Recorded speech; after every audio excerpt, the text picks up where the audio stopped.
Okay, so this is April, and you're going to be leaving in June. And I'm almost guessing, because it kind of works this way for me too, that it's going to be hard to really capture what we're saying today and have it be as lively as it could be if you were hearing this just before you leave.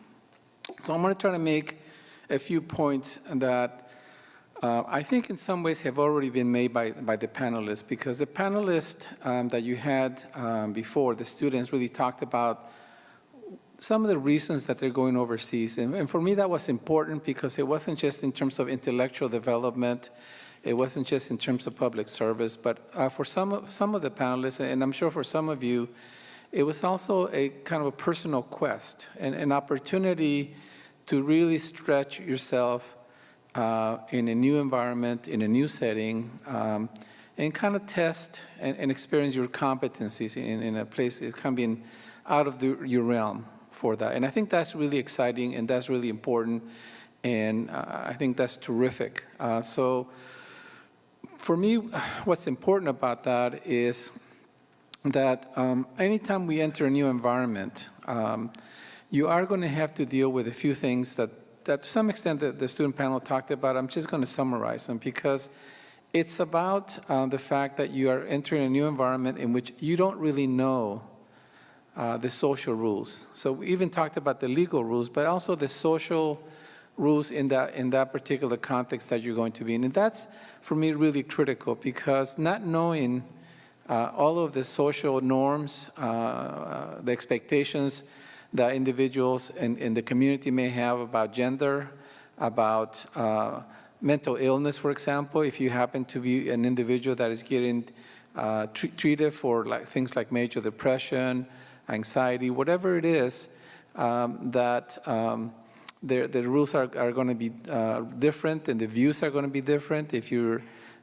dealing with issues around sexual identity. And so as you enter a new environment, some of the things that we take for granted here at Stanford in particular may be handled very differently and very dramatically in a different country.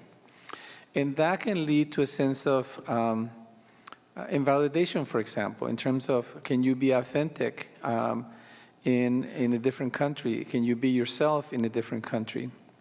So for some of you, that's going to be one of the challenges.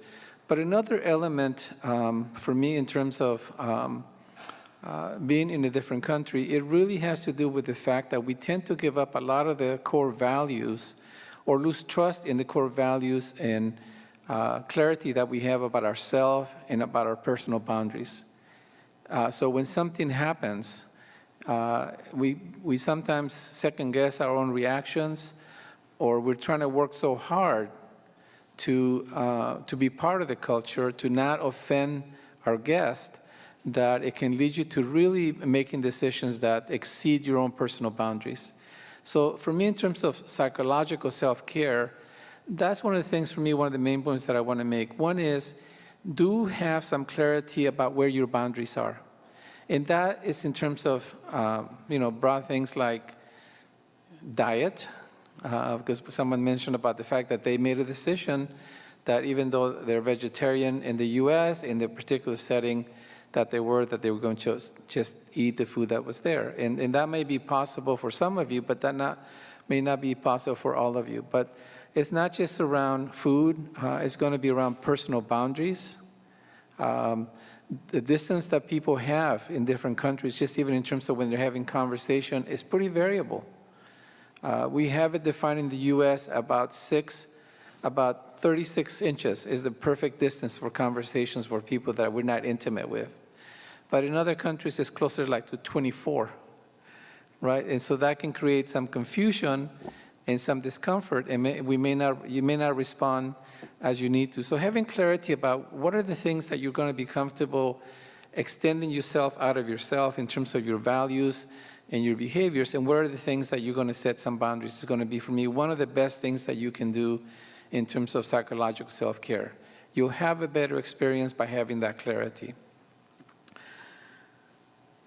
Another issue that the panelists did not talk about, but I also really want to emphasize is critical is that when you are away in a different country and you're looking for a new experience, the assumption is that you're going to be entering an exciting, dramatic, amazing experience. And that can be true, but we can be in that context, we can have that kind of experience and still have emotions that maybe aren't congruent with that. For example, we have a tremendous capacity as human beings for attachment.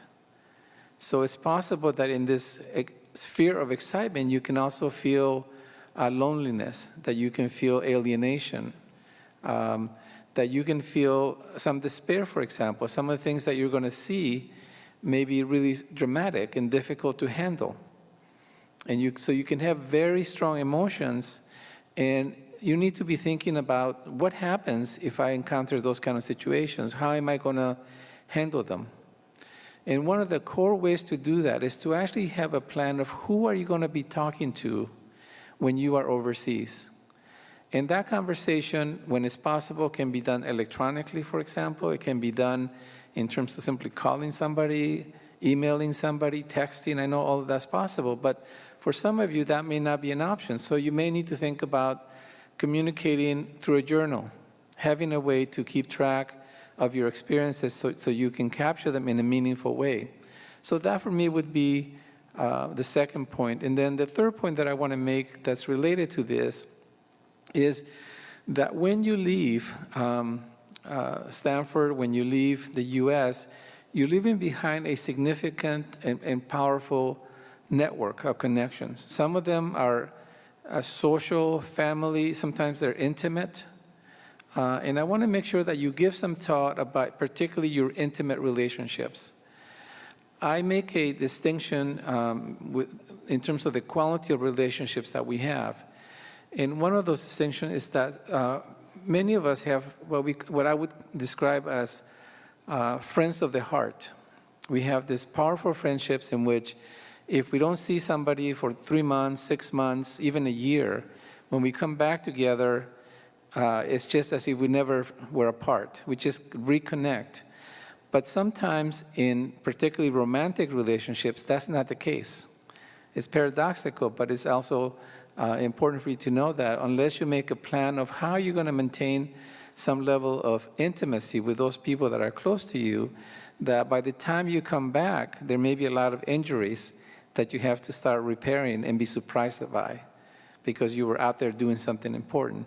So that's the third point. And then the final point that I want to make is that if you are dealing with something like depression or anxiety, it doesn't have to deter you from having an amazing trip overseas, but you do need to have a plan of unexpected, because that's one of the things that the panelists talked about. What happens if you have the unexpected? And that may be something as challenging as if you're taking medication and you lose your medication, how do you actually replace it? But it can also be that sometimes you can experience something that can serve as a trigger for you that can impact you in surprising ways. And again, you need to start thinking about how do you actually make sure that you continue to have support. So looking at your communication with people who are providing care for you would be really critical. Making sure that you maintain connection with people that care about you is important. They're not small things, they're powerful things that are easy to do. And that would be my 3 points, but I think I said my 3 points in 4 points, so thank you.